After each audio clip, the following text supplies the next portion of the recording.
almost feel like giving you a hug. I'm I think it's okay. I think I'm going to hold it together, but You don't have to. I literally, I have just not been so moved by a performance in such a long time.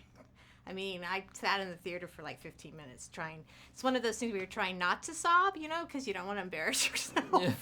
But it's just pouring down my face. I mean, you're a great actor and you've done so many great things, but did you feel like this was sort of a special situation that you kind of knew that this was sort of different than maybe something that you've done before?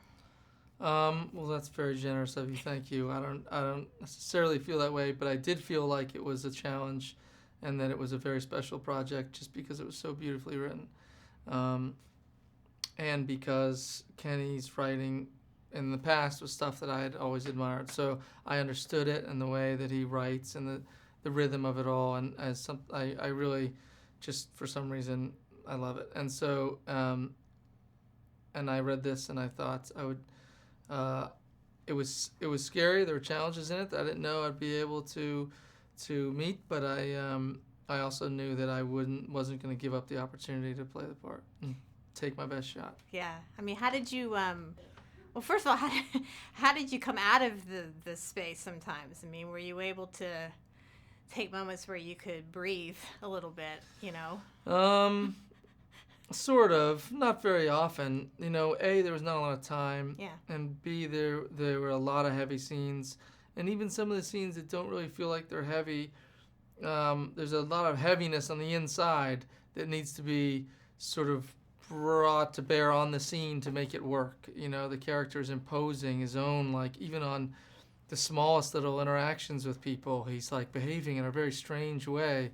And it's because he's carrying around this gigantic but invisible thing on his back. And it sort of makes people wrinkle their brow at him a little bit because they can't, like the doctors and people he interacts with, they can't understand why he's like this. But he's carrying this weight that he will not put down, the guilt of, a lot of guilt for things from his past. And so there were every day had a little bit of that heaviness, and some days had a lot of it. But there was a sort of breath of fresh air when we would do flashbacks to the other periods, and then we'd get to like play ping pong and laugh and have a good time.